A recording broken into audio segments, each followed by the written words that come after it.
Kabupaten Muratara yang dikenal kehidupan warganya sangat dekat dengan air sungai dan beragam potensi kuliner hasil sungai terus dikembangkan dalam upaya meningkatkan pengunjung.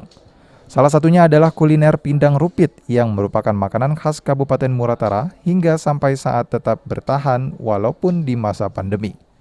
Owner pindang rupit yang berada di Pasar Lawang Agung mengatakan, menu makanan yang bahan baku utamanya dari ikan baung dan ikan patin dengan racikan bumbu rempah pada kuah yang mampu membuat pecinta kuliner bikin ketagihan. Kemudian ia menambahkan walaupun omset turun di masa pandemi hingga 30%, namun ia mengatakan sampai saat ini rumah makan masih tetap bertahan demi melayani pelanggan setia baik di daerah maupun luar daerah. Sebenarnya ada penurunan, tapi ya alhamdulillah lah. Masih bisa bergerak lah. Muratara lah. Dari luar?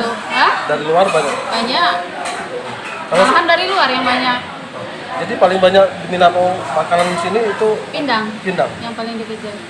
Pindang ikan. Terus pindang kita memang beda dari pindang lain. Karena sekarang pokoknya kalau yang biasa berburu pindang pasti tahu perbedaannya. Jadi punya Ciri khasnya dewek. Jadi beda daripada pindang yang lain. Lalu ia berharap wabah corona agar dapat berakhir sehingga perekonomian warga di Kabupaten Muratara tetap stabil.